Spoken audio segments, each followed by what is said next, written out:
Good morning, Dog Nation. I'm Brandon Adams, and this is DawgNation Daily, the daily podcast for Georgia Bulldogs fans, presented today by Kroger. So much to do with you today. Before we're done, very funny story from Kirby Smart about one of his former players. I think you'll get a kick out of this. Selection Sunday is coming up this weekend. Georgia expected to have its name called for the NCAA tournament. We love that. Diamond Dogs starting SEC play. We'll wish them well. There's a lot of recruiting news, including the five-star quarterback Jared Curtis taking his visit to Georgia here this weekend. But a staffer that Curtis is close to is apparently leaving the UGA program. Where does that leave the Dogs? We will talk about that. But off the program today from the very top, we're going to address a hot topic that's existed for Georgia fans for a good number of years, and now it sort of seems like it's okay for everybody to talk about this, about the fact that the Atlanta Falcons, long seemingly not always embracing former Georgia players in the NFL draft, as they should. Perhaps now there's evidence that that's changed, and we'll give you new details on all of this, and we'll wonder what that might mean for this upcoming April. We'll begin with that today. We're glad you're with us for it. It is DawgNation Daily, the daily podcast for Georgia Bulldogs fans, presented today by Kroger, and it begins right now. Today's episode of DawgNation Daily is brought to you by Kroger, fresh for everyone. Presented by DawgNation.com. This is DawgNation Daily, the daily podcast for Georgia Bulldogs fans. Here's your host, Brandon Adams. We used a phrase in a show a couple of weeks ago called the Overton window, the idea that there are certain things that sort of okay to talk about and other things that sort of not okay to talk about. And in the world of sports, for a while, something that a lot of Georgia fans have kind of thought to be true was not always treated as okay to talk about by the main gatekeepers of media. Georgia fans have long had a suspicion that the Atlanta Falcons were not as willing to embrace former Georgia players in the NFL draft as they should be. And a lot of, sports writer types or TV types or whatever else would try to gatekeep that opinion and basically say, well, if you believe that, you're unsophisticated, because the Falcons' job is not to tout the Dogs or worry about the marketing value of the players they draft. They got to go out and select the very best players they can.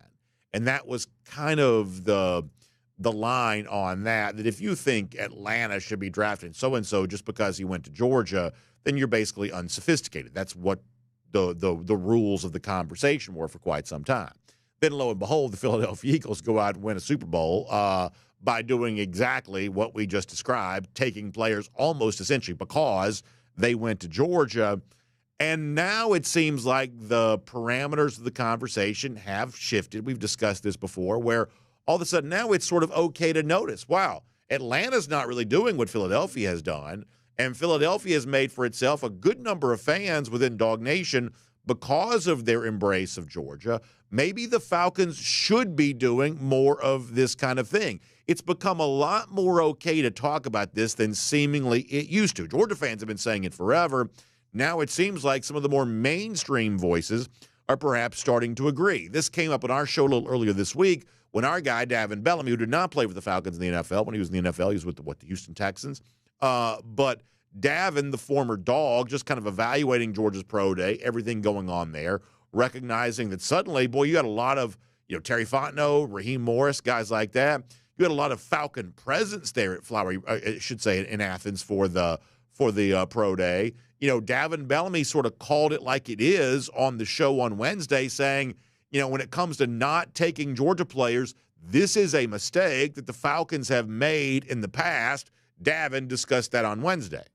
Yeah, man, the Falcons have missed out on so many Georgia players, over the just course about like 10 years, man. We just, really even more, man. I mean, it's passing up on Todd when we really needed a back. I mean, it just goes way back.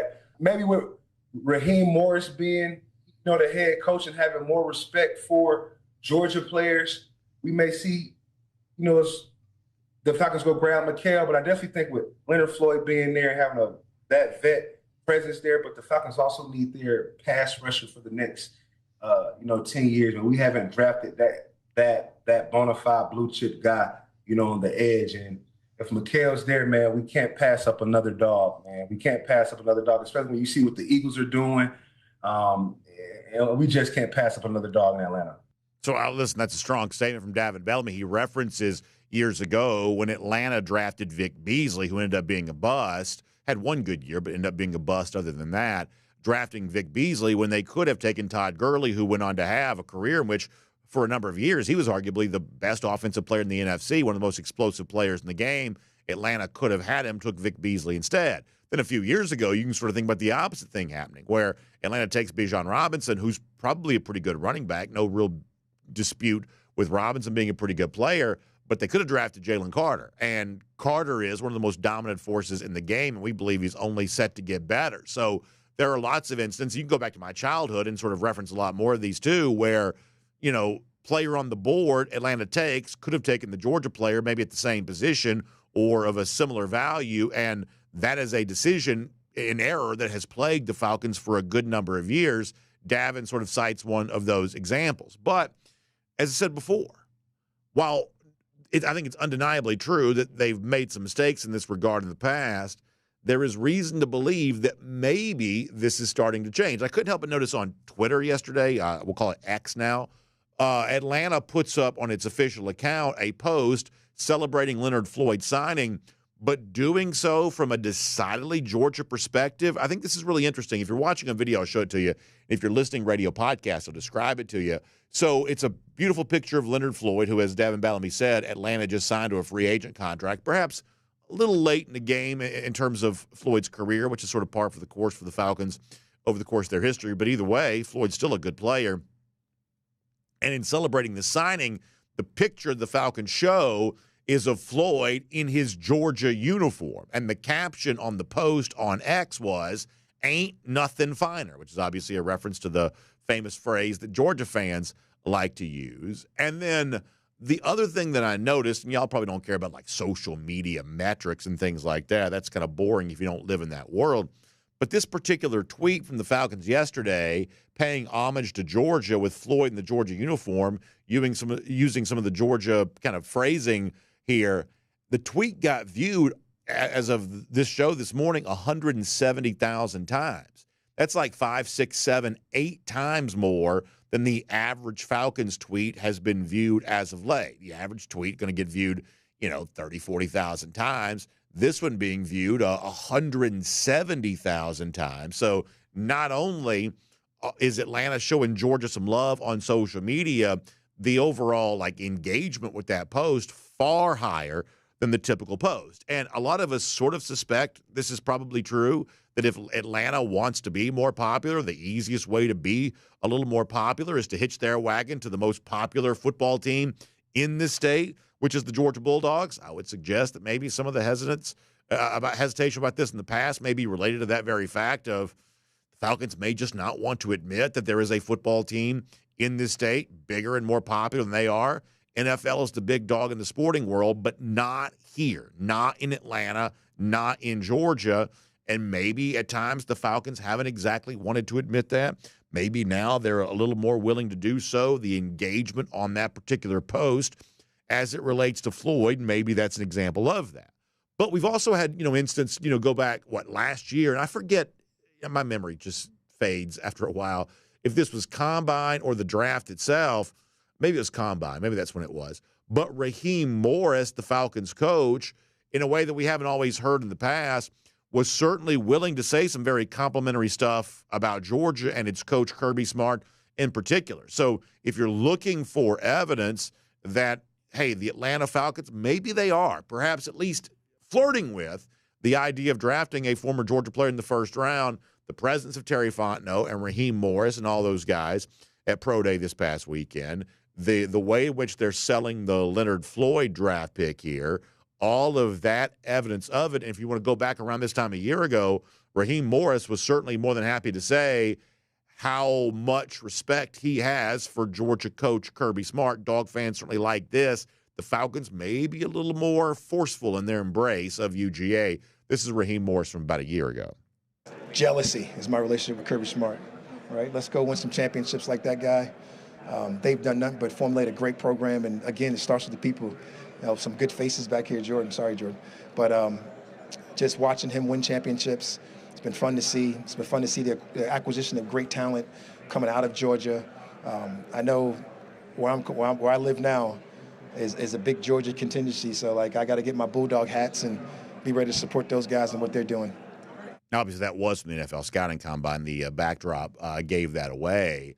But to me, that's just open, honest talk.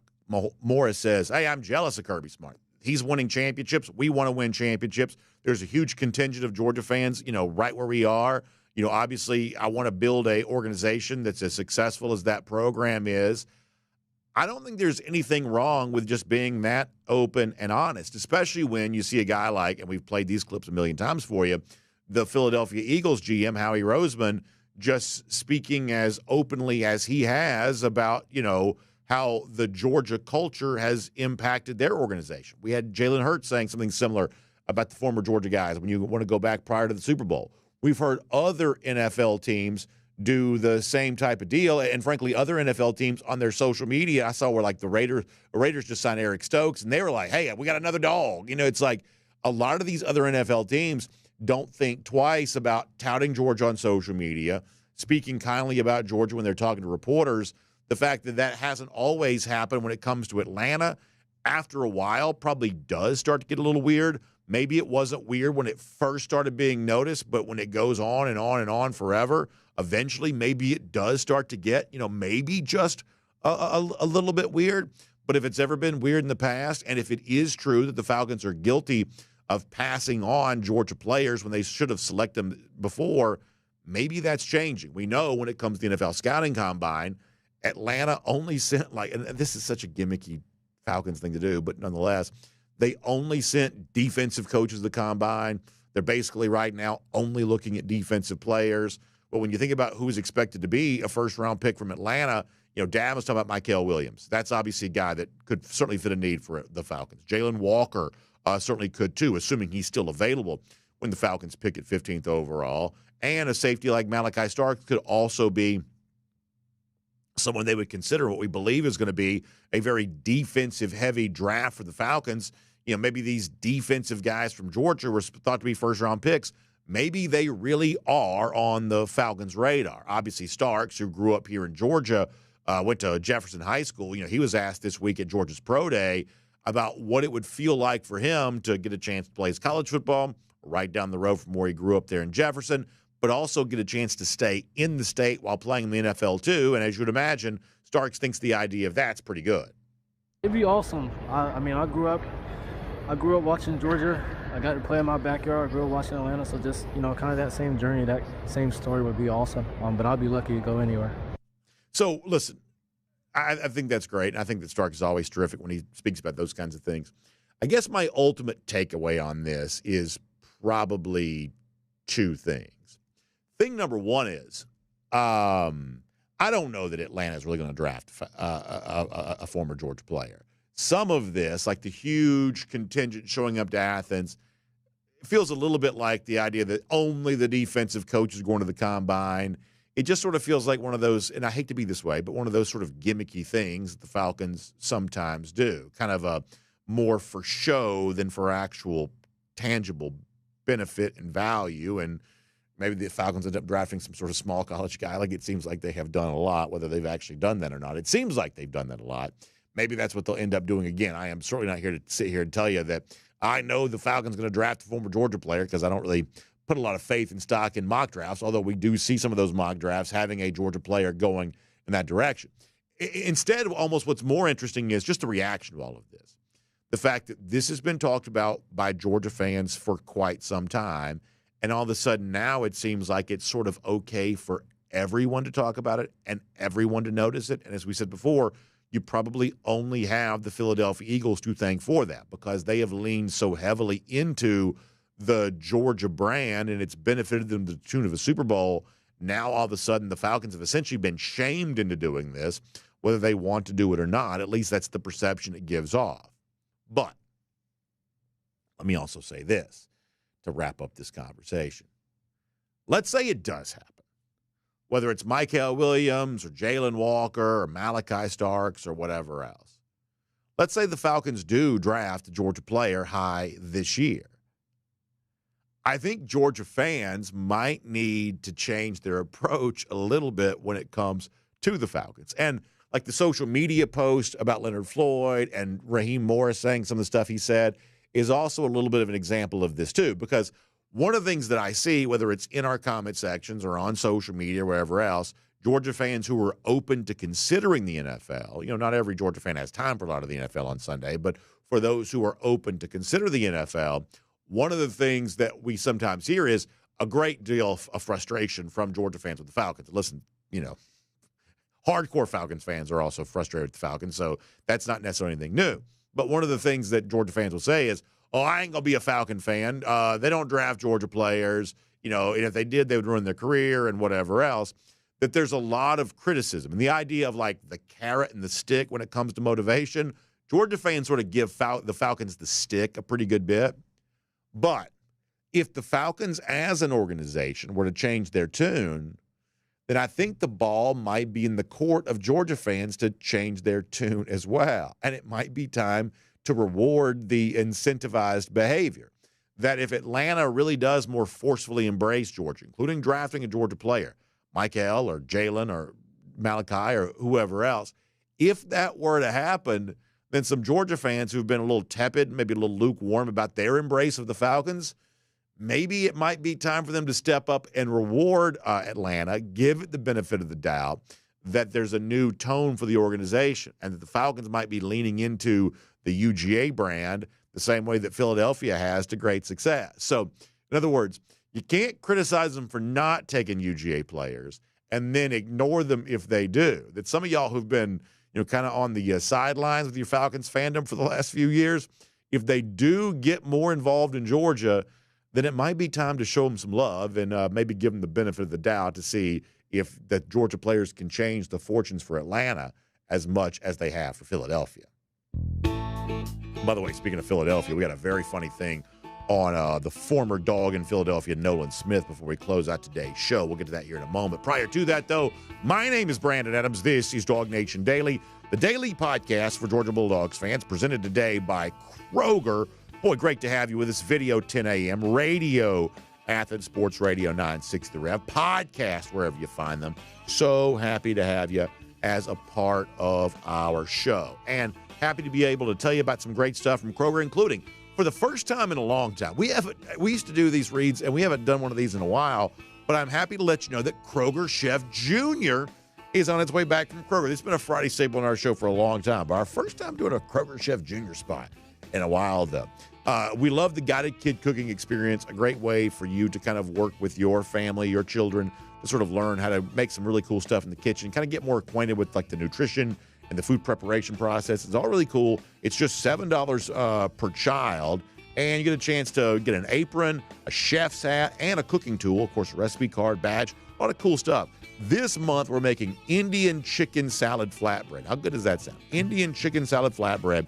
It's Saturday, March 22nd, and that's going to be going on there. Also, if you can't make it there for that, there's also going to be a new recipe available during each event day, providing. So, like every time we do a Kroger Chef Jr., there'll be a different menu item being made, in other words. So, all of that going down for the Indian chicken salad flatbread coming up Saturday, March 22nd. Check out KrogerChefJr.com. In this case, the word junior is spelled all the way out, Junior. KrogerChefJr.com for a lot more on that. All right, Jeff Sentell coming up, big-time UGA recruiting talk with him. As a lead into that, though, I want to go around the DawgHouse, presented today by our friends at Zagoria Law. And Georgia got some big news yesterday, reported news, that will obviously impact the program overall, but a specific impact on Georgia recruiting. Let me discuss this for a moment, and then it's going to lead me in to some talk with Jeff Sentell. You perhaps know who Montgomery Van Gorder is. They call him Gummy. He is the son of former Georgia defensive coordinator Brian Van Gorder. Gummy was at like North Hall for a while. I think he finished his high school career at Buford, went to Notre Dame, and then somewhere else, I think. So kind of a quarterback, but essentially protegeing, studying to be a coach from the time he was probably, very young. And he has been one of the key support staffers working with the Georgia offense as kind of a de facto quarterback coach at Georgia for a little while. But Matt Zennett's pretty plugged-in guy from 24/7 Sports reported yesterday that Gummy is now leaving Georgia. Let me show you this on the screen here. Matt Zennett's 24/7 Sports, who reports the Philadelphia Eagles, there's that team again, are expected to hire Georgia assistant quarterbacks coach Montgomery Van Gorder as an offensive assistant, sources tell CBS Sports and 24/7 Sports. So this, to me, is sort of interesting for a couple of reasons. Let me kind of start broadly and sort of work our way down here for a moment. Obviously, the Georgia impact on this is of paramount concern for Georgia fans. But can I just say this from a big picture standpoint prior to that? We can bring that down now if you want to. From a big picture standpoint, Montgomery Van Gorder, to me, and like I don't really know him. No, he grew up close to where I, grew up, so I know people who do know him well. And anybody that knows him well will tell you that he's a very personable young man, very good at kind of getting to know the families of recruits, great personality. If you're watching on video, this is like, think from Pro Day just this week. Our Cody Chafin shot it. So he was still working at Georgia at Pro Day as recently as this week. But Gummy's thought to be a really personable guy, the sort of guy that forges easy relationships in recruiting. Putting the Georgia part of this aside just for a moment and just looking at college football overall, if a guy like this, who is seemingly made for college football, is leaving college football to go take some unnamed job in the NFL, then I don't know what that says about college football, but it's probably not something good. Now, listen, for all I know, Montgomery Van Gorder has dreamed of being an NFL coach for his entire life, and if that's the case, then he's got the right to pursue whatever he wants to. But gosh, when I think about skill sets and things like that, not to say that he doesn't have an NFL skill set, but for a guy that could really make for himself, over the course of a lifetime, millions, getting good relationships with quarterbacks and being a good recruiter and eventually becoming maybe an offensive coordinator somewhere, the fact that that progress is upended to go to the NFL, it certainly feels like a lot of these stories that we've heard of late of guys that have a choice of college to the NFL, and more frequently now, some of those guys are choosing the NFL. This feels a little bit like, to use a phrase I've used before, the kind of brain drain from college football where some of your coaching capital is just sort of seeping out of your sport and going elsewhere. And I would attribute that to, this is all just my speculation, but we talked yesterday about UNLV, for instance, only having enough money to pay Dan Mullen for the next 2 years, which is funny, but it's also sort of speaking to a lot of these like a guy like Montgomery Van Gorder in an old era might be leaving Georgia to go be offensive coordinator at like fill-in-the-blank group of 5 school, and then you go from that to offensive coordinator at the big school, and then you go from that to head coach, and that's the progression. But gosh, in this day and age, I don't know how many of these group of 5 schools can really keep these guys around anymore and can afford to have kind of an upwardly mobile, offensive coordinator type guy like this. I just don't know how much that's happening right now, given the financial strain that a lot of these programs sort of have. And I think that impacts the players to play for those teams, but I think it also impacts guys like this that, in my mind, I'm obviously obsessed with college football, so this is coming from a place of bias perhaps, but it just seems like Gummy's sort of made for college football. Whether it's at Georgia or not, it seems like he's just sort of made for college football. And if he's just going to work in the NFL, I don't know, man. Is that good for college football overall? I would wonder about that. I would say that there's also a little bit of a concern for Georgia on this. You can't keep staffers forever, especially your kind of support staffers. If you're upwardly mobile enough to get on Kirby's radar and get hired at Georgia, you are also upwardly mobile enough that you could be on your way to the next job pretty quickly. And Kirby said this week how much he values like continuity and things like that, and sort of maintaining the same staff. And he means more than just the 10 on-field coaches. The young guys like this, they're just going to be looking around. You want to use their energy while you have them, but that energy is also going to burn pretty hot within them. And they're going to be looking to sort of take the next step professionally, whether it's a better payday or more responsibility or whatever else. You are not keeping sports staffers forever. So hurts to lose him, but it's also just sort of the cost of doing business. And obviously still got Brandon Streeter there. You just hired Chris Hatcher's son. So there's a pipeline still there for these sort of offensive type analyst guys. But obviously losing Van Gorder is the guy that we've heard mentioned a lot around recruiting, including with, and this is one of the things we'll get with Jeff Sentell about in a moment, the quarterback who is on his Georgia visit here right now, the 5-star Jared Curtis. We have reason to believe, because of Curtis's own words, that Van Gorder has been pretty important for him in his relationship with Georgia. In fact, if we want to go back a long time ago to when Curtis first announced his Georgia commitment, he would later back off that commitment. But when he originally announced it, Van Gorder was one of the guys that got some mention from Curtis, along with Kirby and along with Mike Bobo. Van Gorder's sort of a part of that, to give you an idea how deeply entrenched Montgomery Van Gorder has been with some of the most important recruits for Georgia. Let's hear Jared Curtis as a reminder of that before we hear from Jeff Sentell on this topic. Yes, sir. Just the stability in the coaching staff, and knowing Coach Smart and Coach Bobo aren't going anywhere. And those are my two biggest connections at UGA, and just getting to build a connection with them is always special. I was talking to Coach Smart a little bit before practice, like 20 minutes in his office, and it all went good and stuff. And I told Coach Bobo and Coach Gummy, like 5 minutes after I got out of his office, that I was wanting to commit. And they was really happy for me, and I was like, so how should I tell Coach Smart? And they was like, you just go up to him, say, hey, you want to be a Dawg, and go Dawgs. And then that's that. And I was like, so that's pretty much what I've done. So that's what he did. Obviously, would back off the commitment, and Georgia's hosting him right now.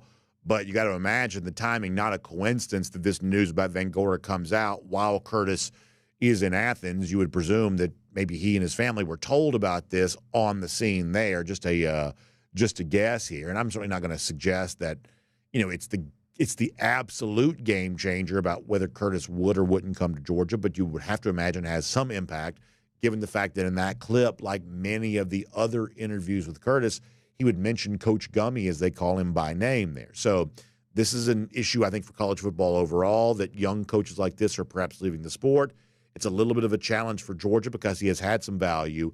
In the case of Curtis, who's visiting Georgia right now in particular, maybe perhaps resets things with him just a bit. We'll find out more from Jeff Sentell about that in a moment. But for now, a pretty talented, young, up-and-coming coach on his way out of Georgia, reportedly heading to the Philadelphia Eagles in the NFL. And that is Around the DawgHouse here today on DawgNation Daily, presented by our friends at Zagoria Law, the official dog bite injury lawyers of the Georgia Bulldogs. Now, here's the deal.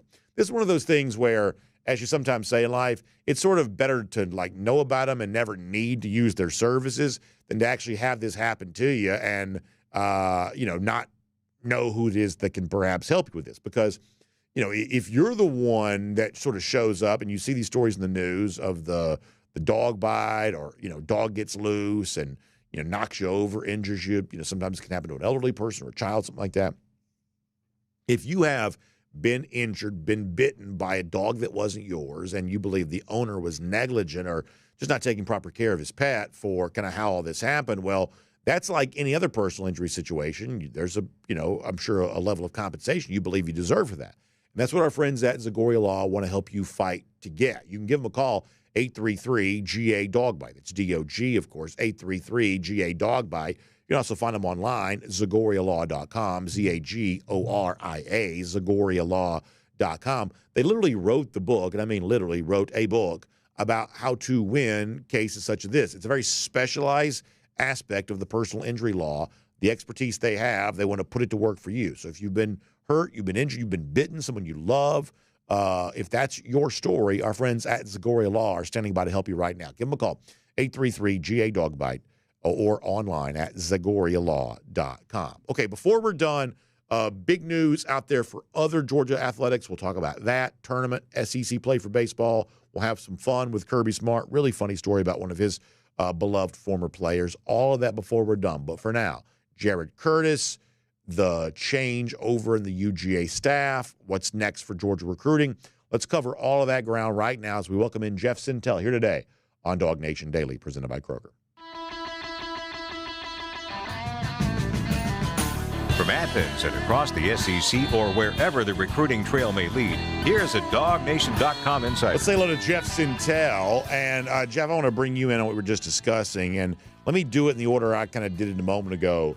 From a big picture perspective, it concerns me when college football is losing guys like Montgomery Van Gorder, who is honestly not famous to everybody in our audience, but to a lot of people, they do know him well. And this is what I sort of think of as kind of the next generation of college coaches. And in college coaches, more so than the NFL, your personality matters. Your ability to forge relationships matter. You can be, and I'm not making fun, I'm just being honest, you can be sort of a salty guy like Todd Monken and thrive in the NFL because your personality doesn't really matter. But in college, you need to sort of have a little bit of, you got to have a little bit of a front of the house vibe. And I think that Montgomery Van Gorder has that. And when guys like that are going to the NFL, I don't know what that says about the next generation of college coaches. It seems like we got a little bit of a brain drain from our sport right now, even apart from just the issue with Georgia losing a staffer. Yeah, Brandon, I thought you covered it.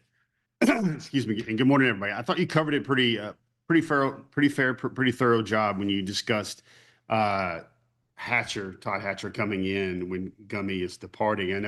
I know there's a Philly Dogs joke in there a little bit, but the two things that come to my mind about the Gummy Van Gorder story is, and Brendan, I use the word Gummy with him a lot because that's the term I hear from recruits. Gummy was probably Georgia's point man for Buford High School, so I know you're going to roll your eyes on that one, but he was, being a former Buford graduate, I believe, he was kind of point guy for Georgia with Buford High School. He cared about those kids and wanted to see them come to Georgia. But then the other thing, Brennan, is he was literally I guess I would say the greeter through the door, I guess, a little bit with every young quarterback. And there's the relationships with Bobo, there's the relationships that get elevated with Kirby, but really Gummy is like the sustaining initial bridge, kind of a day-to-day guy that's in touch with all these quarterbacks and their families. And I think losing him is a blow, and it's losing everybody knows talented people will move on. That's kind of part of the fabric of college football. But when you consider this one with Gummy, I kind of feel like I do see what you're talking about with your point, Brandon, with him moving on to the pro game says something about him doing that rather than finding maybe a bigger job up the food chain in college football. Gummy was part of there's no way to say this, Brandon, but every quarterback Georgia has recruited over the last 3 or 4 years, and every quarterback that Georgia is recruiting in the next 2 to 3 classes, they know Gummy. A large chunk of their conversations and their volume with the Dogs is kind of through Gummy. He's kind of a conduit to like, hey, Mike Bobo's a busy offensive coordinator, and sometimes the recruiting is kind of handled in phases or in kind of loads. And Montgomery Van Gorder, there's only one way to say it. He was pulling a big load for Georgia in quarterback recruiting and quarterback relationship development. So I'm going to get deep in the weeds for a second. And frankly, this won't be for everybody, but I just think that you got to say this. Like, the Van Gorder situation reminds me a little bit of another guy that's not super famous to everybody in our audience, but like Georgia had an analyst, sort of a support staffer working with the offensive line named Eddie Gordon. And Gordon was thought to be really impactful with a lot of recruiting battles, was working as a support staffer at Georgia, briefly went to UAB as their offensive line coach. And for those of us who've kind of lived in college football our whole life, this just sort of felt like the path, right? It's like, okay, well, you're the analyst, and now you take the group of 5 on-field job. Next thing you know, you're being hired by the SEC. And a guy like Sam Pittman used an offensive line coaching position to become a head coach in the SEC. And this just sort of felt like the progression we'd seen 1,000 times. But did you know that Gordon is now like the assistant offensive line coach of the Green Bay Packers? This is another one of those guys. And listen, maybe he dreamed of being an NFL coach. And I'm not disputing anybody's right to go be an NFL coach if that's what they want to do. But Eddie Gordon was thought to be a terrific recruiter of offensive linemen. Seemed like he was kind of climbing the ladder of college coaching, and now he's not the offensive line coach, the assistant offensive line coach of the Green Bay Packers. That doesn't feel like his highest and best use as far as I'm concerned. It feels like there are a lot of these stories right now that fly under the radar because these young coaches aren't particularly famous. But boy, a lot of the next generation of college coaches aren't going to be college coaches, it certainly appears. Yeah.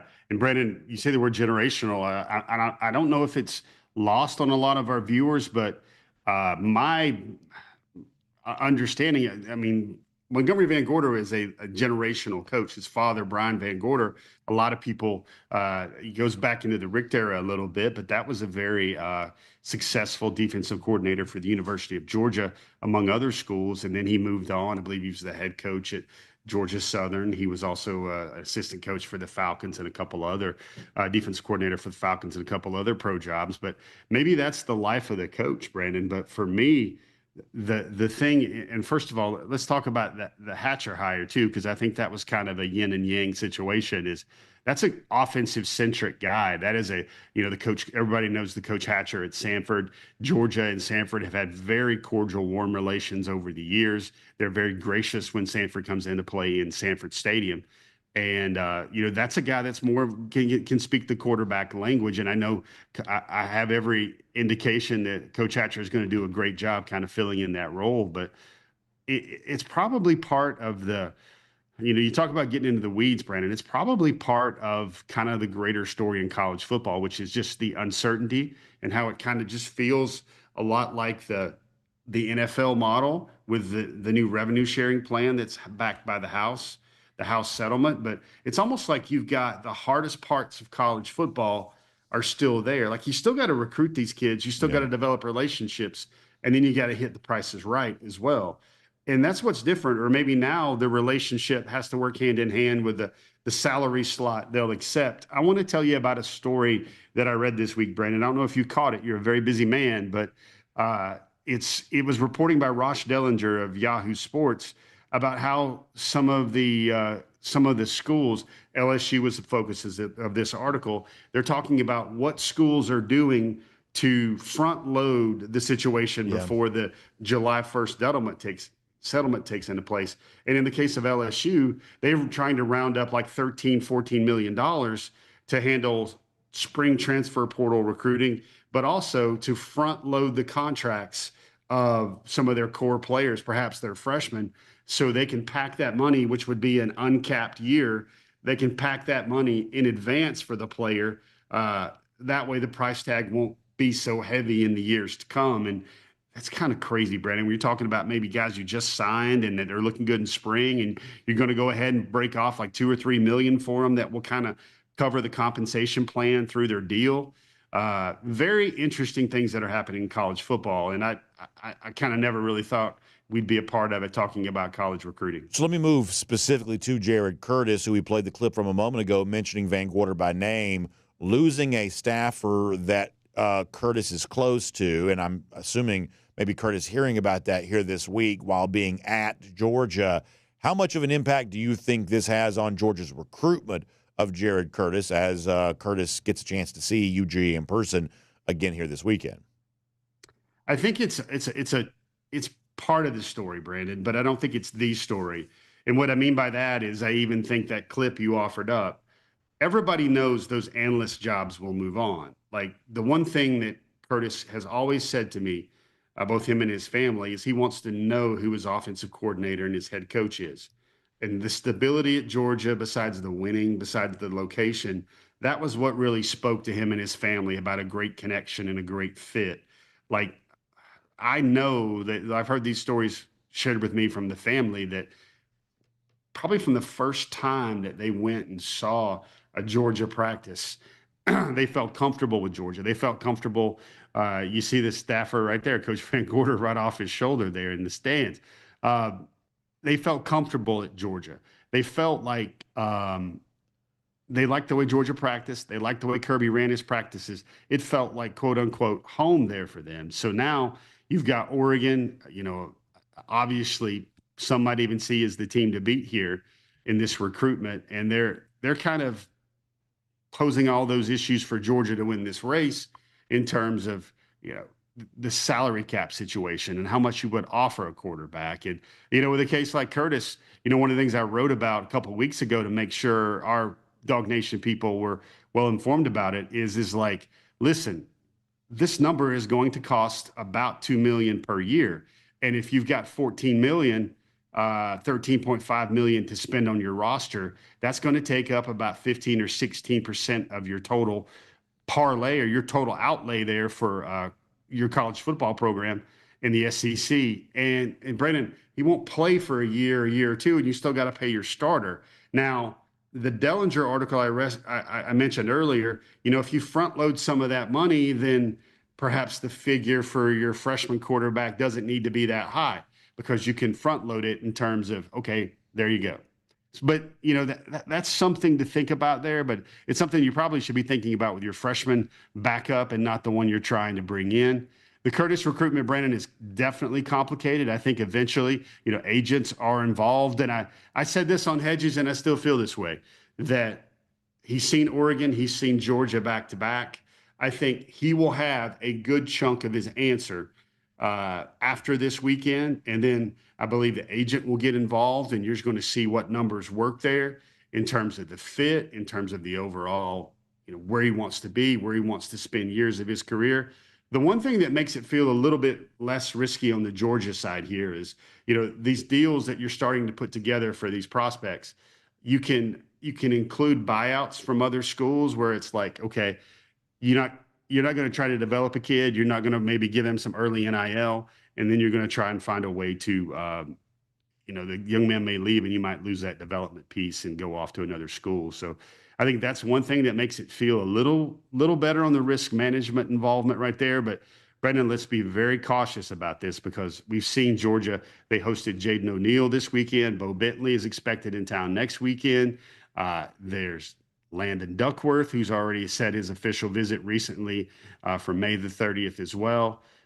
It's interesting. Georgia is lining up plan Bs, plan Cs, and a lot of these guys have similar or close to the same skill sets as Jared Curtis, perhaps not the same price tag. So that's something to think about. The one thing I also believe on this story, Brandon, with everything we can kind of share on Curtis, is I think he has the right of first refusal with Georgia, which means that I think Georgia is going to wait to hear what Curtis has to say before they move on, you know, vigorously with other options. So reading between the lines, just putting this in plain, simple language, you don't think Georgia's going to spend as much money on Curtis as Oregon's willing to? I don't think so. I don't think so. Do you? I don't think that's the way Georgia's built their football teams over the years, Brandon. They've seen that they don't need that first round draft pick. They don't need that, you know, Titanic quarterback 5-star arm. And again, Brandon, Georgia, maybe this is a radical fiscal policy team management change at Georgia looming, and Jared Curtis would signal that because we've kind of wrote that. But if this happens, it changes the way Georgia build teams, because when Georgia spends money, they like to spend the premium dollar on players that they think will help and will play right away. And we've never seen that at the quarterback spot. So do you think that Georgia would then have a chance to get Curtis even with a less lucrative offer, much closer to home? You know, Oregon's offensive coordinator, Will Stein, is a up-and-coming coach, but he's not super experienced. Not to say that's a knock on him. I'm just saying he's not a firmly established offensive coordinator. Their previous offensive coordinator didn't last very long. Kenny Dillingham became head coach at Arizona State. Is there a chance for Georgia to get Curtis at a discount if it's not willing or unable to match Oregon's price? Yeah, Brandon, I'd be shocked if the word match happens in this story. What I think has got to happen is, and you know, it's something similar to what I think Josh Allen said this week after signing his contract. And he says basically, he was asked, you know, did you want to set the record with the $60 million per year number that Dak Prescott was getting? And Josh Allen at the end of the day said, listen, I don't know what sort of difference in my quality of life that extra $5 million was going to make. And for me, I don't think it's a match when I look at this Georgia situation with Curtis. It's a situation where if Oregon's is Georgia's 1.2, 1.3, 1.4, is that close enough to the number 2 million plus that may be coming from Oregon? I think that's the part where you want to go. Is Georgia enough where they're in the ballpark to try and get Curtis in terms of what Oregon is offering? And Brandon, I got to be frank here too. Let's say Georgia, like say 2 weeks from now, news headline flash, you get the text messages, Curtis is going to be a dog, right? And then you start thinking, my first reaction to that would be, okay, now what does this do for quarterback and the quarterback succession plan? Because are you really going to give that much money to a quarterback asset when it certainly looks like to me, Brandon, that Gunnar Stockton might have 1 year, possibly 2, to come at Georgia? That's not what is going to happen, but that's the most logical outcome I see happening with Georgia at the quarterback spot. Is Gunnar gets at least 1 season, perhaps 2. There's also Ryan Puglisi involved. I can't see Georgia, even if they win the Jared Curtis situation, what that means is, all right, Curtis probably needs to be on deck to be able to play by year 2 when you're giving that much of your number to a guy that is not starting. I would also say this, and we'll talk about something different, that if money prevents you from getting Jared Curtis, my assumption is that Duckworth and Bo Bentley would be the same way.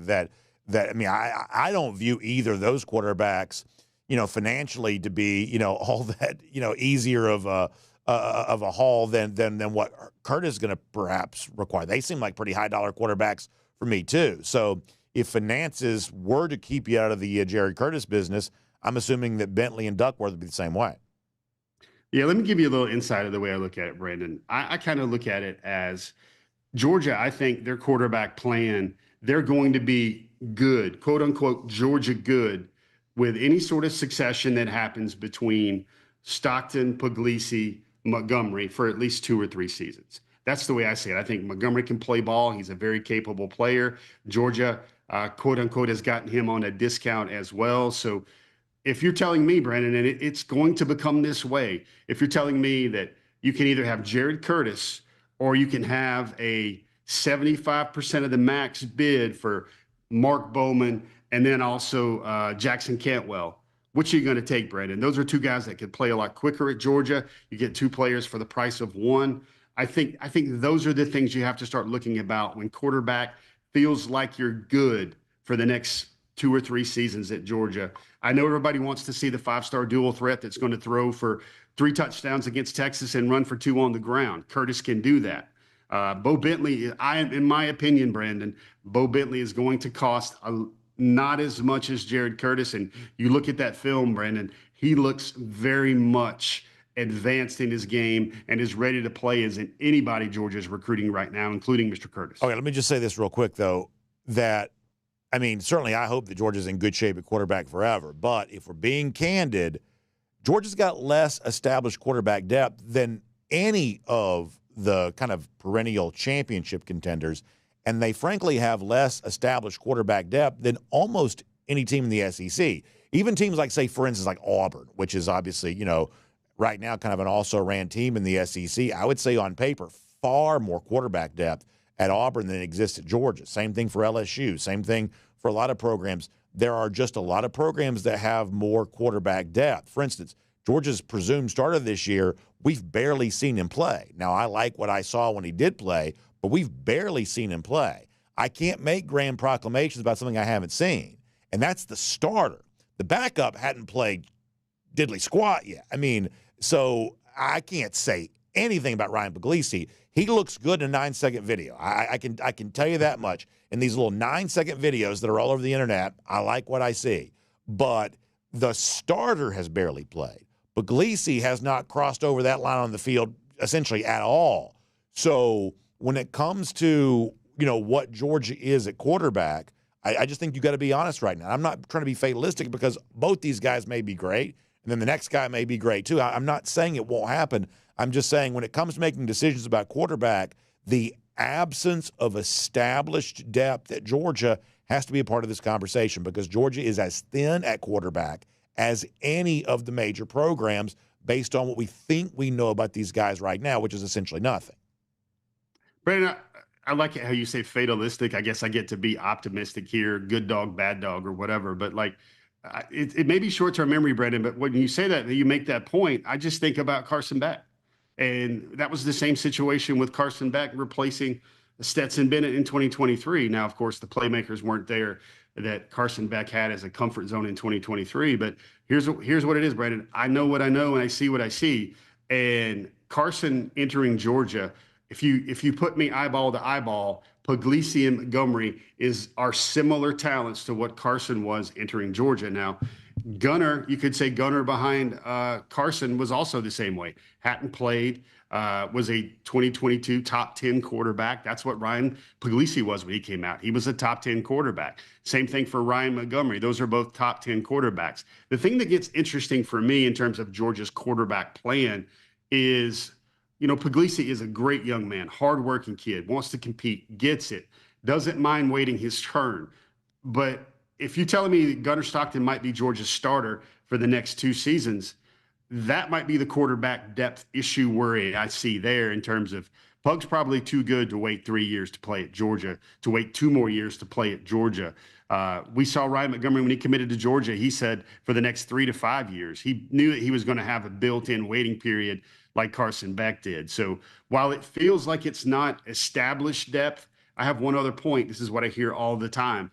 Kirby Smart feels like the depth that his backups get going against his top-tier SEC defenses full of future NFL guys, full of future number 1 picks. He feels that practice field work is just as good as getting 3 quarters against Louisiana Monroe, or maybe a spot start against Tulane somewhere in the mix as well, or Tennessee Tech due to an injury. He feels that his quarterbacks, even though they don't have the reps, they don't have the starts, they don't have the stats, he feels that those guys are battle-tested by the time they get to Georgia and start. Let me just finish with this. Curtis not the only one visiting Georgia here over the previous few days, the next couple of days. You obviously wrote about this at DawgNation.com. Give me a little bit of a snapshot. Who's kind of also coming into town here right now? Yeah, there's a bunch. They just hosted a receiver out of Alabama. His name is Corey Barber. They call him Waffle House because obviously Brandon is an homage to one of your favorite establishments. He's always open. He visited Georgia for the first time. I think that was big. Georgia hosted a 5-star receiver yesterday in Calvin Russell out of Northwestern in Miami. James Coley putting in work there. They've got Javian J.O. Osborne coming in to Georgia.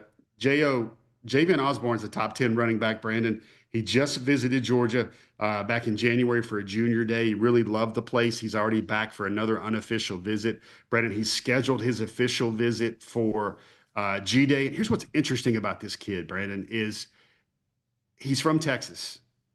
Texas and Texas A&M are not part of his final group at this time. He wants to go out of state. He's perhaps looking for something else, something more. Miami, Michigan, some of those other schools are also in the mix there. The one Texas school that's in the mix for J.O. Osborne is actually SMU. Makes us shake our heads there about that a lot. But Georgia, perhaps my favorite story of all the visitors, Brandon, and maybe some more people might see photos coming at it, but I can assure you Seven Cloud is a real person. The guy that initially committed to Georgia way back in 2023 for the 2023 class is now a 2026 prospect. He's going to spend the weekend in Athens hanging out. It's long been his dream to be a Dawg, Brandon. It was his late father's dream to see him play at Georgia. He's back in Athens this weekend, and man, that young man has taken a road. High school at McEachern, he had to drop out. He got his GED. He was playing some AAU basketball on the side. He was noticed by junior college coaches. They offered him a scholarship. He went up to junior college in Kansas. First year there, he suffers an ACL. He gets back on the mend. He's back last year, has a ferocious year last year in JUCO ball, set to graduate in December. Really only has one official visit planned now. That's to Georgia.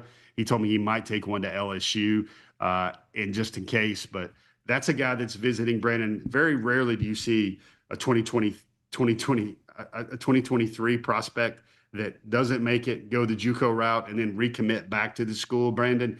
Why I think Seven Cloud is so important, he's just the number 1 player in JUCO. He's only rated as a 3-star, Brandon. But if he would have went to Georgia on his normal track, he would be a senior in 2026, Brandon. That means he is a grown man. He is ready to play, to get in those trenches of the SEC. And I can make the case, Brandon, that whatever happens with this 2026 class, that Seven Cloud will be one of the 3 or 4 most important names that Georgia signs. All right, Jeff, we'll leave it there for right now. Good stuff. We'll look forward to reading plenty more from you at DawgNation.com and have you back here on DawgNation Daily, presented by Kroger again very soon, too. Take it easy, buddy. Have a good weekend. You too. Let's take a look around the rest of the league. This is SEC Through. So let me just finish on quarterback. We'll move on to something else. One of my big rules is I don't speak definitively about anything that I have not seen with my own eyes, because there is always a percentage chance that you might be wrong when you have not seen it. Now, in the case of Gunnar Stockton, we've at least seen some. And I think what we have seen gives us a little bit of a picture of what Stockton could be, which is a guy who can get the job done for Georgia. But as far as beyond that, and listen, I know there's a lot of chatter about Puglisi, and the fact is we were actually going to do something on Puglisi in the show today. We just don't have time to. I know there's a lot of fascination with him right now because he does look good in these little brief videos. But that's essentially meaningless to me. It really is. That the sense that we've gotten for a while is, and I guess Kirby Smart to some degree sort of confirmed that in a radio interview this week, is that there is still a ways to go for him to be the kind of guy they would feel okay about putting into a football game. Which means if you're thinking about sort of future Georgia quarterback plans, maybe that's the case that Puglisi could be that guy, but maybe it's also not. I mean, there's always going to be a percentage chance that's just not quite what it is. So when you're thinking about who Georgia will bring in the class of 2026, whether it's a high-dollar guy like Curtis or, maybe something a little bit more in keeping with what they have been bringing in, I do think you have to sort of think about what Georgia has at quarterback compared to other programs. And I want to be clear, they're not the only program that's got some questions at quarterback. I would say that Ohio State, the defending national champion, when you look at its lack of established depth, in kind of a similar situation perhaps. But it is a real talking point at Georgia. You just don't have a lot of guys here right now that have played very much. You actually don't have a ton of quarterbacks in the room right now compared to, I think, the typical scholarship quota perhaps. And so I do think you've got to be really realistic about this right now, that your presumed starter has barely played. The other guys have not played at all. And, frankly, to make the comparison to Carson Beck, I'm going to tell you, I don't know if that's a good thing or not. Beck seemed pretty good in 2023 when he had Ladd McConkey and Brock Bowers. But do I want the current Georgia quarterbacks to be the quote-unquote next Carson Beck based on the way he played in 2024? I don't know that I necessarily do. I don't know that fills me necessarily with a great deal of comfort. But certainly interesting when you talk about the future of Georgia at this position, both those currently on the roster and perhaps who Georgia could still bring in. Now, let's get ready to go cruising around the SEC, courtesy of Royal Caribbean. Boy, I got to tell you, I just love the thought of what's going to be going down for us in just a couple of weeks when it comes to our DawgNation cruise. And I don't say that to rub it into you or anything like that, because by now, obviously, you've sort of missed the moment to kind of be there with us. But I do say this from the standpoint that if you have your chance to do what we're going to do and enjoy a Royal Caribbean cruise vacation, I really think this would be a great year for you to do it and to experience everything that happens on board one of these Royal Caribbean cruise ships. And look, when you think about the way in which, Royal Caribbean just kind of keeps changing the game with every new ship that's introduced, whether it be Icon of the Seas, which has, been out for about a year now, or Utopia of the Seas that kind of made its debut last summer and kind of coming into its first year. It's the ship we'll be on for our DawgNation cruise. These ships, the Oasis class, the ever-expanding Icon class, they just have, the pools, the various neighborhoods, the boardwalk, the Central Park, the Royal Promenade. Indoor, outdoor, you sort of feel like you're in a city street or, there's just so many, great things to experience. Jessica Slater, a wonderful travel agent, she can help with it all. I just had a conversation with Jessica this week. I had to reach out to her about something, and she's always so kind, always so helpful, and a real advocate for our friends at Royal Caribbean to make sure your Royal Caribbean cruise vacation is as good as that can be. So give her a call, 770-718-9147. That's 770-718-9147. You can also email her, jslater@dreamvacations.com. She'll get you ready to go here in 2025 for a great Royal Caribbean cruise vacation. Speaking of quarterbacks, let's mention this. You perhaps have seen some of this. There is video coming out of Florida spring practice. But in these particular videos, when we see Florida quarterback DJ Lagway, he may be doing the sort of play polish handoff drills. He may be doing the, what was our guy, Butch Jones, used to call it mental rep. He may be taking some mental reps. The best that I can tell, Lagway is not throwing the ball at spring practice right now for Florida, perhaps recovering from an injury, kind of sort of trying to get back. And ultimately, not being a full go here during spring practice might not be the end of the world for him, because I said this even as it relates to Georgia, that injury is just sort of a part of the game this time of year, and precaution seems to prevail when it comes to spring practice, certainly maybe more so than fall camp. But the fact that Lagway, who has so much of Florida's hopes pinned on him, and frankly, maybe even Billy Napier's job pinned on him, the fact that Lagway is not throwing right now during Florida spring practice is at least of note. And this is one of those things we will be watching very closely. And I guess we'll also sort of get a roundabout measurement of the actual overall value of of spring practice for a guy like Lagway, who's incredibly talented but still pretty young.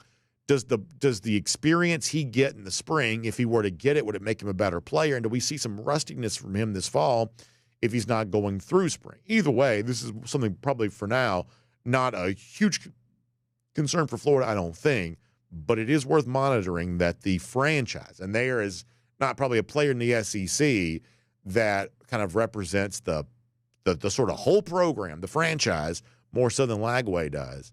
And right now, the face of the Florida program by a long shot is apparently not a full go for spring practice. That is worth paying attention to. Selection Sunday comes up on Sunday. Now, we'll have kind of a wild SEC tournament kind of rolling through to get them. We've been saying for a while that I don't know that any of the conference tournaments have a huge impact on seeding overall. Georgia obviously lost in the first round. We think that Georgia's still easily in the NCAA tournament. The question is it as an 8-9 seed, or do they, get a 10 seed? And this is one of those deals where, in just sort of plain English, if you're the 8 or 9 seed, it's a little easier to win in round one. But if you're the 10 seed and you do win in round one, which 10 seeds historically win at about a 40% clip, if you could win in round one, a much better chance of making the Sweet 16. In history, there have been far more 10 seeds make the Sweet 16 than 9 seeds, for instance. So maybe if you're Georgia, you are kind of halfway hoping for that 10 seed number, especially I saw one of the bracket projections had Georgia playing like a Houston team in round two as an 8-9 winner. That's who you'd have to play. And listen, that's a team that can win the national championship. And one of the, I would say, 2 or 3 teams out there that could win the national championship. If you can avoid a 1 seed like that in round two, assuming you win in round one, you'd obviously be really happy for that. But for a Georgia team that hadn't been in there in a decade, beggars can't be choosers. You're just sort of glad to be there. But I will be a little curious to see kind of how Georgia gets handled from a seeding standpoint and how many of these like very good SEC teams Georgia's able to avoid. Keep in mind, we may have as many as 13, if not 14 SEC teams make it. So we'll see intra-conference matchups a little sooner in the tournament than we typically do, just because there's no way to keep all these SEC teams away from each other, just given the sheer number that are going to make it. Also, kind of away from Georgia, the other big news in college basketball right now is the fact that Cooper Flagg, the outstanding, probably Naismith Player of the Year in college basketball, I think he's probably overtaken Johni Broome for that award. They've been kind of going back and forth all year long. I think Flagg is probably – I thought Broome had it sewn up. I think that Flagg has sort of come back on him now and likely to win it. But Flagg does leave the game against Georgia Tech in the ACC tournament the other day with injury. And I guess his status is still, kind of up in the air and uncertain. People will make the comparison here if he is, injured enough not to be able to play to like Kenyon Martin going back to Cincinnati many, many years ago. But the truth is, while Cincinnati that year, which was going to be a 1 seed, got treated pretty harshly, that was still Cincinnati sort of outside the sort of major kind of power conference structure. Duke is probably the biggest brand in college basketball. If Flagg is unable to play, I do not believe they will impact Duke's seeding very much because of that. But any chance Duke has to win the national championship would be greatly inhibited if Cooper Flagg really is hurt. So this is a pretty big deal. In my mind, there are 3 teams that can definitely win the national championship. It's Houston, who I mentioned. I would say it's Duke if Flagg is healthy, and obviously Auburn, to me, is the other. We've said it before. Alabama doesn't play enough defense. I don't know that I trust Todd Golden, a very inexperienced coach for Florida. We'll have to see about that. Otherwise, they've been elite. I'm curious about Tennessee and how much they can score it. They've been a very good defensive team that's had a hard time putting the ball in the hoop. I would watch Tennessee a little closely. And then eventually, some of these Big 12 teams, a Texas Tech, an Iowa State, an Arizona, somebody from that group actually kind of might be my next team I might consider. So Selection Sunday should be fun. Also, the SEC getting going with baseball here this weekend. For Georgia, that means a big matchup coming up against Kentucky. Dogs have been slugging it like crazy as of late, and now trying to get that pitching put together for the weekend. Sounds like they're still going to use a good number of pitchers, and doesn't sound like they quite feel like they got like their, you sort of think about the classic SEC sort of Friday night hoss where you kind of ride him for 7-8 innings. Doesn't sound like they're quite there yet on that, but they probably do like their depth overall. So interesting series coming up for Georgia against Kentucky here this weekend. We'll make that cruising around the SEC, courtesy of Royal Caribbean. And we'll get ready to roll into our long finish here, brought to you by the Finnish Long Drink. I mentioned this a little earlier. So this week, Georgia coach Kirby Smart made an appearance on the Atlanta radio station 92.9 The Game. And it's a really it's an interview. We'll put a link when we put our show up at DawgNation.com. We'll post a link to the interview here. It's worth going to hear. A lot of interesting stuff from Kirby, including some stuff on Ryan Puglisi. But one of the things that Kirby told on the show was Nolan Smith came up, the great former Dawg, now a world champion with the Philadelphia Eagles. Nolan back in Athens recently. And Kirby Smart, in sort of talking about his relationship with Nolan Smith, tells a couple of funny stories that I think makes Nolan even more endearing to the average Georgia fan than he perhaps was already. This is from 92.9 The Game. Very funny. Kirby Smart on his relationship with Nolan Smith and how Nolan perhaps told Kirby Smart maybe something he wasn't exactly looking forward to hearing. This is Kirby on Nolan from 92.9 The Game. He's very unique. I mean, he has no, I don't know what the right word is, censor, governor. He doesn't. I mean, he walked straight up to me yesterday and, Coach, you're getting a lot of grades, man. You got to get some stuff working on those. And I'm like, well, good to see you, Nolan. I was like, I hadn't seen you in a while. Appreciate it. And then I went on a trip yesterday, and my wife sends me a picture. He just showed up at the house. And I'm like, Nolan.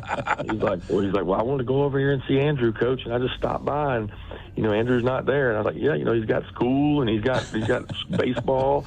But Nolan is just everybody loves Nolan. And he's so appreciative that he's like, Coach, the things I learned being here and the things this university did to me, I want to help repay it. He said, what can I do? How can I help? And that's not normal for a guy that's been out for 1-2 years to be asking you what he can do to help. And just got a lot of respect for him and what he's meant to the program.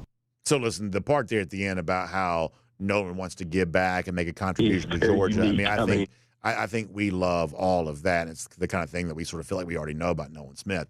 But the part about this that I think is so funny, yes, making fun of Kirby for having gray hair, which seems like a lot of us are a little grayer than we used to be, unfortunately. But the point is, as funny as that is, the stuff that I love from that particular clip is that Nolan just sort of shows up at Kirby's house, wants to play video games with Andrew or something like that, Kirby's young teenage son, and Andrew's at school.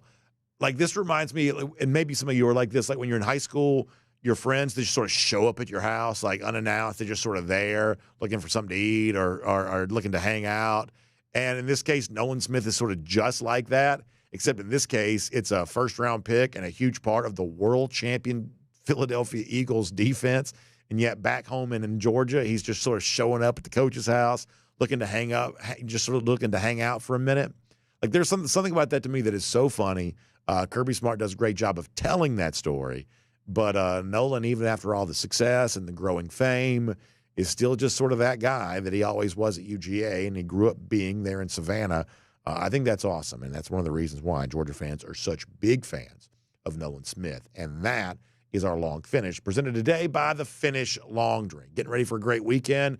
You're watching some hoops, a big golf tournament this weekend. You're watching, obviously college baseball. You're hanging out doing whatever you're doing. As you're enjoying it back patio or wherever, the Finnish Long Drink, man, what a great option that is. Maybe you're going to try to sort of dodge some raindrops here tomorrow, get out and play some golf yourself. Let that be the case. Finnish Long Drink, once again, goes great. Whether it's the Long Drink Strong, 8.5% alcohol by volume, the peach-flavored version, you're in the peach state for a limited time, the traditional blue can, that's the traditional citrus grapefruit flavor, gin kick. We love that. There's a long drink option for you that's going to be great, so make sure you try it.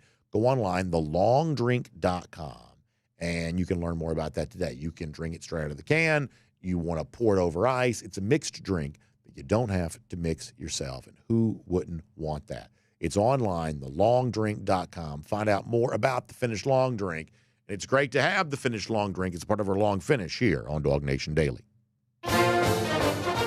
So one quick serious note, then we'll give you a golden shoe for today. We talked about David Pollack the other day. David, on his X platform, you should go check this out, did give an update on his wife and her, obviously, surgery this week. Sounds like that's all positive and moving the right direction. Sounds like a lot of prayers answered for that. So David giving a good health update on Lindsay, showed a little bit of a video of her kind of coming out of her surgery. So it seems like they are in great spirits right now. And I don't have more details other than what David shared, but a lot of you asked about that. So check out David Pollock on X. I know for the people who've been praying, they want to hear about that. David has some, I think, positive reports on that. If you'll check him out on X on that. Wanted to make sure we gave you that. Also, we mentioned Georgia baseball. Our buddy Wyatt Fielden, always out there shouting out these dogs, getting ready. We'll give him a golden shoe today. We'll put that on the screen. He says it's SEC time. You can only control what you control. Feed the trees. That's the big slogan for the Georgia baseball team. He says, be there and wear red. Game day today for the Dogs against Kentucky. Wyatt Fielden excited about that. We'll give him a golden shoe. Diamond Dogs a golden shoe as they make a run that could end up in Omaha. You never know. Big season on tap here for Georgia, top 5 ranked team. So golden shoes all around for that. Lousy, stinking Gators. DJ Lagway not throwing right now. Florida fans, though, expected to be throwing a conniption fit once you get to the season. About 1,588 days. That's how long it's been since Florida's beaten Georgia in football. It gets worse this upcoming fall. That's our Gator Hater Updater. Y'all have a great weekend. We'll see you back here Monday. DawgNation Daily, presented by Kroger. We'll look forward to talking to you then. And on video, time now for the R.S. Andrews Cool Down. R.S. Andrews, when you turn to air conditioning, heating, plumbing, and electric needs, showing up on time, doing the work that's promised, the price is promised. You can trust them on all of that. All right, let's get some comments here. See what's going on. To perhaps no one's surprise, there is Mike Bobo talking here today. G. Gray says the Nolan Smith sense of humor is top notch. Yeah, he's one of my favorites, G. He really is. One of the, I think, just one of the best dudes that's come through here. I really do. I really do. I think that's absolutely the case.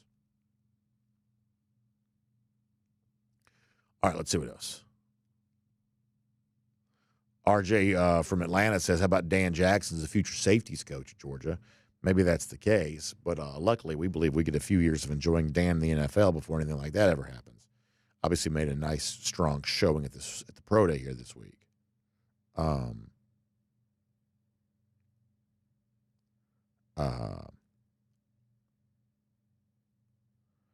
Let's see what else.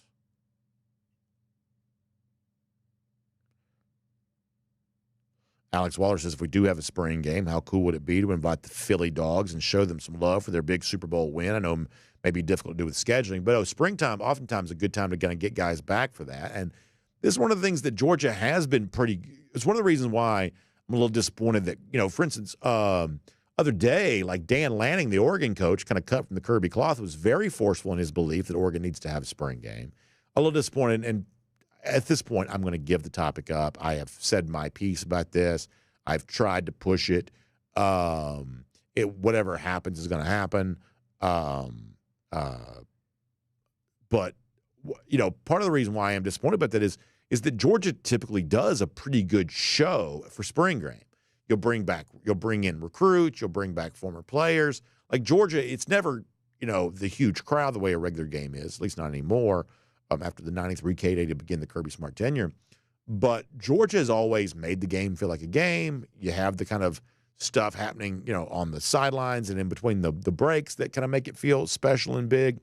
Like Georgia really does the spring game well, so it would not surprise me if they did have some of those guys back on hand because that sort of feels like the kind of thing they do. Jonathan Aaron says, was it me or did the Dolphins head coach look like he had skinny jeans on the pro day? I didn't see it until my wife said something. Yeah. So McDaniel was there. He was dressed. Like he's just very different than a normal football coach. Jonathan, you're right about that. And, we do see a little bit of this kind of creeping into the game at the NFL level primarily, but probably other levels too, where like the old template for the football coach is kind of being broken just a bit. And we've kind of had this sort of scruffy beard guy for a while. Cliff Kingsbury, Sean McVay, some guys like that. Ryan Day's probably trying to be that image maybe a little bit too. the sort of handsome guy, the scruffy beard. That's the offensive innovator. That's the look they all seem to have. That's been a template. But now we're sort of getting into this sort of, I don't mean this negatively, but kind of like nerdy type thing where McDaniel's sort of such a football savant that he doesn't have to look the part of a coach. He does not look like a coach. I don't believe he sounds like one either. I think he is probably a pretty good coach. He just doesn't quite bring that same vibe. And I did notice he had like the backpack on, just giving off a very different aura than the other guys do.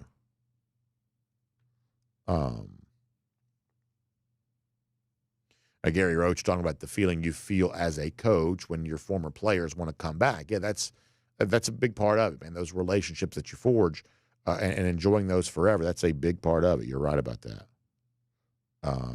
By the way, Dennis Wilson checking in to say about McDaniel that even the coaches in Miami have swag. So there you go. Dennis feeling pretty good about that. Y'all need to keep Carson Beck in the pocket. That's what you need to do. Dennis, you got all kinds of issues going on down there with that. So I'm going to give that one over to you, Dennis. And I'm glad you're here because I like you. But all the stuff related to social media and cars and all that stuff, I'm going to take it. I'm going to hand it to you. I'm going to pass the baton. But not like that girl the other day was whacking that girl with the baton. I'm literally just going to give you the baton. You get a chance to enjoy all of that drama farm. You get to have it all. Yeah, there you go. So there's Lindsay right there. David Pollock did share this after 6-hour surgery. He says, ain't God good? So, Lindsay obviously, looking pretty good right there coming out of a very intense surgery. And, really, really thankful that David shared that and really good stuff. And, of course, our prayers for the Pollock family will continue long beyond this. But David did share that on his X platform. Very good stuff on that. And by the way, back to football, Wyatt Filden also mentioned that Carson Beck, I guess, also not going through spring right now because of his injury recovery. Greg Rosenberg says he feels like Nolan Smith was the true leader of those 2021, 2022 defenses. And in 2022, that was even kind of the case when he was not playing. Remember, he was injured for the late stage of that season, but was still as forceful and vocal as anybody was, and still went on to be a first-round pick, even coming off an injury, just because of the obvious value that he provided. So, Kirk Schultz, happy to hear good news on the Pollock front. Me as well. Gary Holt, the same way. Bill Sanders says, going back to Ryan Day, that his beard's courtesy of Sharpie, which is very funny. That's a good line. And this is one of those things, I sort of feel like I broke this story nationally, that Ryan Day was using hair dye. Because when we were talking about this 2 years ago, nobody was talking about this. And now everybody's talking about it. I feel like I broke the story. Must credit DawgNation Daily for the Ryan Day hair dye conspiracy. Because I feel like we did this first.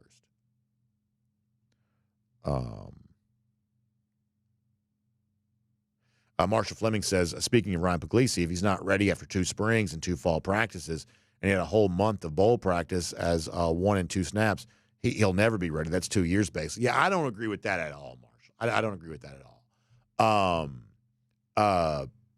I mean, like Arch Manning is only getting ready to play now in his 3rd year. I mean, this idea that it's an interminable wait to have to wait 2 years for the chance.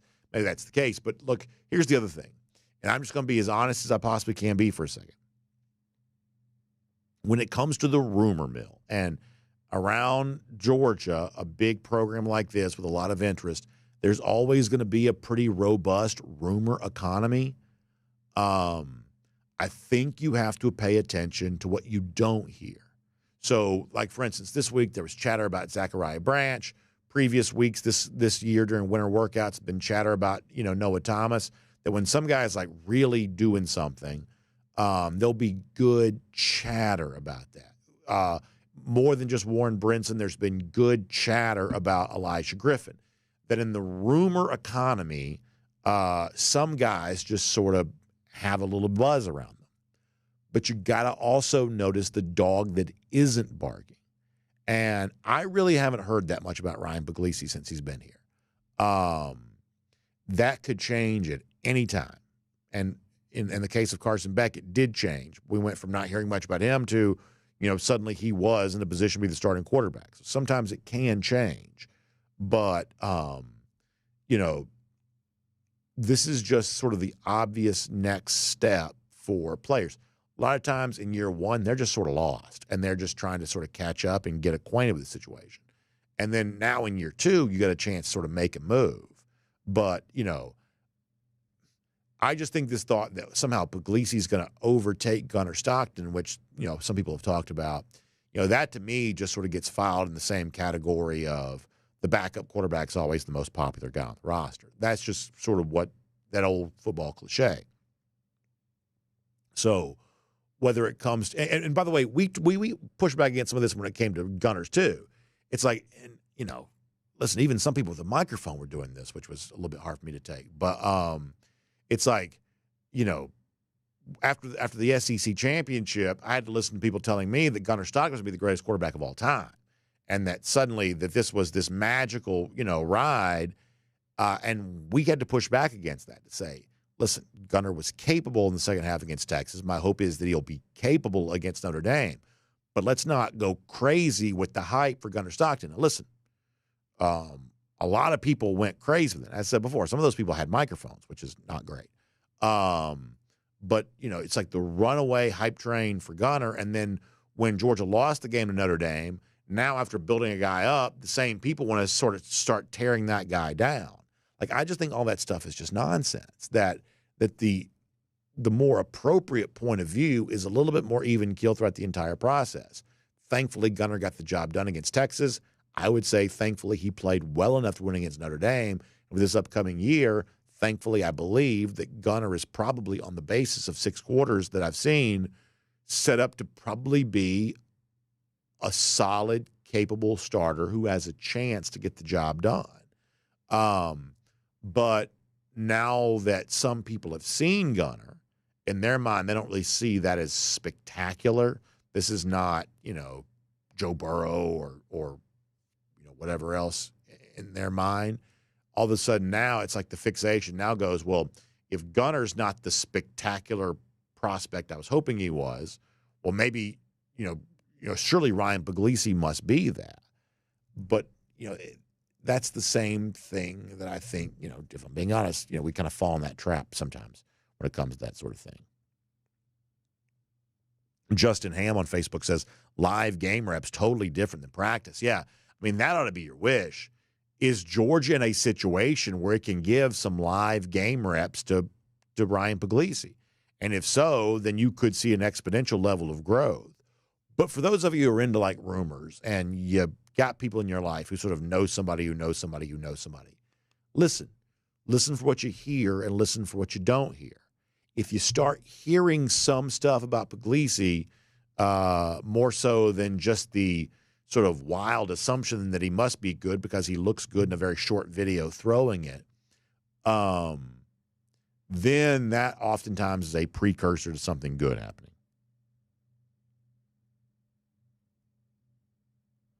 Grady Darcy says, I agree with B.A. Gunnar is a good quarterback, but didn't have the same experience as Beck. Reading defenses and knowing the offensive line takes time. Yeah, I mean, I will say that, some of the games this past year, I can think of one game in particular that the Georgia offense played pretty bad. I think a lot of that privately with people who know a lot more about football than I do, people who are a lot closer to the situation than I am, I think a lot of that got attributed to poor communication. And I don't know who you blame it on necessarily, but the stuff that you notice before the ball is snapped. When it comes to stuff like this, I don't pretend to be smarter than I am. I'm just telling you what people who are smarter than me have said, is that the invisible part of football got Georgia into some trouble at times last year. The stuff that you wouldn't pick up from just watching on TV, the stuff that you wouldn't pick up from just being in the stadium, that communication, pre-snap recognition, not necessarily from Beck, but pre-snap recognition got Georgia into some trouble last year. That's a very big part of it.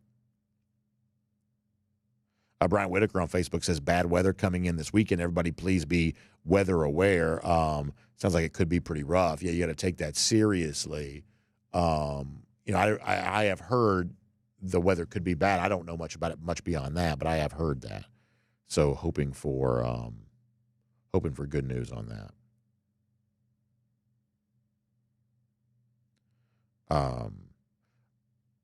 Marsha Fleming says that Pug was out playing Manning and the kid that went to Nebraska because he was getting beaten by Puglisi in the Super 11 in every camp.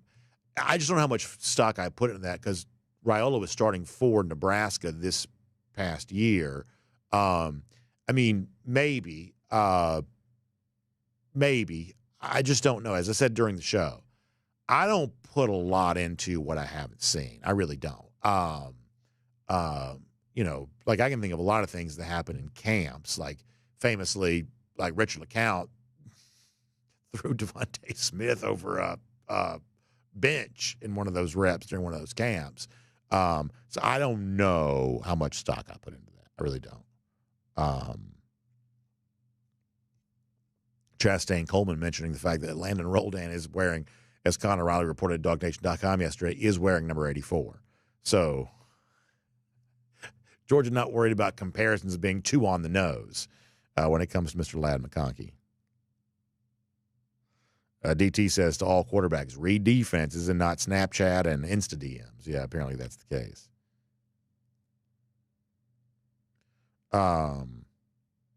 Garrison Tucker says, bottom line, 2024 was a good team, but not a very cohesive unit.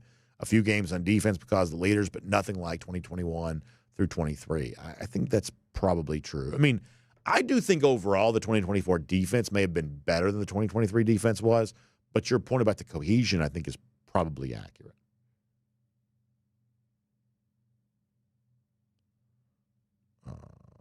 Let us see what else.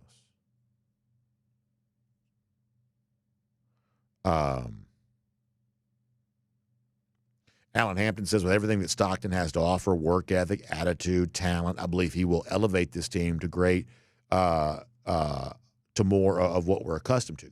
Could certainly very well be the case. I mean, I do put a lot of stock into the players know each other far better than we ever could, and it has been reiterated by the players themselves and also certainly by Kirby Smart. These players do like Gunner, and their opinion matters. It's one of the reasons why when Stetson Bennett had that little period of time when he was struggling and so many people were trying to brand build off just trashing him at every turn, and we have not forgotten about that. We'll never forget about that. But when there was so much of that out there, the one thing I always put stock in, because as I said, if I haven't seen it, I don't know if it's true or not. So I didn't know what kind of quarterback Bennett could be. But it was obvious that the players liked him. And that, to me, was the thing that served as the precursor for everything that would happen on the way to 2 national championships. Is in the midst of his, I don't want to say struggles, but he obviously didn't play great, for instance, against Florida in 2021. In the midst of that, the players liked him. Nolan Smith most famously, but the players liked him. And the players see these guys every day. They know who they're going to battle with. They liked him.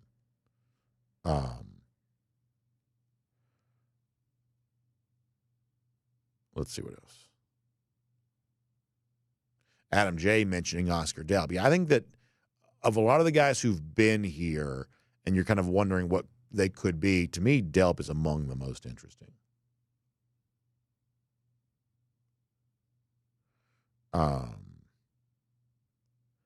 Let us see. We're going to get ready to go here in a minute. Bulldog Big E predicts that Georgia will lose to Florida and Texas, but will beat Alabama. So we shall see about all of that. RJ from Atlanta also asking about Ethan Barbour. That's one of those guys that also, I mean, listen, I really liked Barbour in high school. And at Milton this past year, you know, I would say that's a pretty easy offense to thrive in because of just the sheer number of weapons. You know, C.J. Wiley, for instance, as the other receiver on the other side. They had another tight end who's going to like Auburn, quarterback going to Miami, many elite prospects. Easy offense to thrive in. But prior to coming to Milton, Barbour had been at Alpharetta, and I thought he was really good in that offense too. There wasn't as much major college prospect going on with that offense.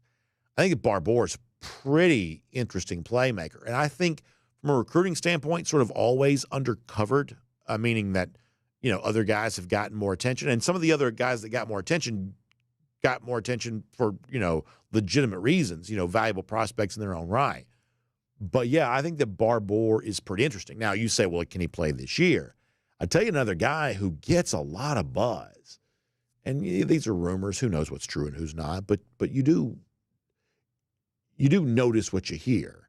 I mean, people are talking about Jaden Riddell right now, for instance. Riddell's time kind of arriving. So you're always going to be in a glut. And I thought that one of the things that Connor wrote in his practice report yesterday at DawgNation.com is if you're looking at the various position groups during practice, and it does not sound like, to be totally honest, it was a very revealing media period at practice yesterday. So you have to really try to get out whatever you can when it comes to that. But one of the things that Connor said, if you're just looking at the various position groups, the best looking position group might be tight end. So a guy like Barbour contributes to that. But if you're thinking about, him or Elias Williams getting on the field right away, you got to answer for, a guy like Jaden Riddell or, Colton Heinrich, some of these guys who have been here.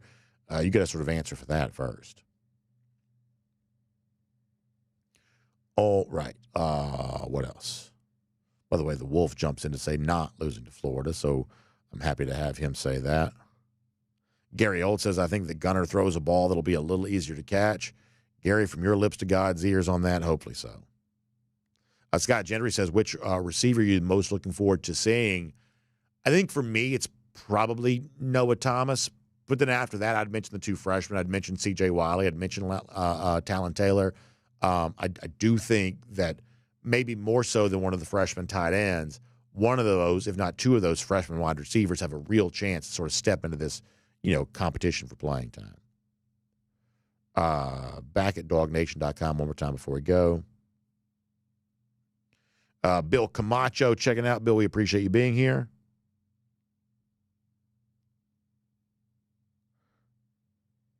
Garrison Tucker popping out here too. Appreciate that, everybody. Ken Holcomb checks in to say, with improvements on the offensive line, Gunner's going to be quite capable quarterback for Georgia this coming season. Lots of inexperienced guys got to step up, though. Yeah, I mean, I think that Kent's 100% right about that, that if the offensive line's better, everything else gets better because of that. And I do think there could be a level of comfort in Gunner, but there will be some ifs as we have our preseason conversation. And ifs are a little bit annoying sometimes because you do want to speak with more certainty, but because it'll be some young players or it'll be some guys that haven't really done it or some guys that'll be asked to do more than they've ever done before, we're going to say, hey, so-and-so, this unit can be really good if this, if that, if the other. We're going to have to use the word if this offseason more so than we have in the past. I think that's probably true. So great comments. Hope you're getting ready for a great weekend. As others have said, watch out for the weather here. And if you've got spring sports going on this weekend, hopefully that's not impacted by that too much. But when it comes to the warm weather that's eventually going to be here, our friends at RS Andrews got you on that. Find them online, rsandrews.com. The RS stands for Rapid Service. So if your water heater goes out, in many cases, RS Andrews can replace that for you the same day. So find them online at rsandrews.com. They'll show up on time. They'll do the work that's promised, the price is promised. You can trust them on that. How about DawgNation Daily presented by Kroger? Also, by the way, there is some chance, I make no promises, but there is some chance we may pop on video for a couple of minutes on Sunday evening to react to the bracket reveal, kind of like we would do for the playoff or something like that, a much lower key. No, but we may do that. We may do that. All right. Y'all have a great weekend. Back here Monday, DawgNation Daily presented by Kroger. Look forward to talking to you then.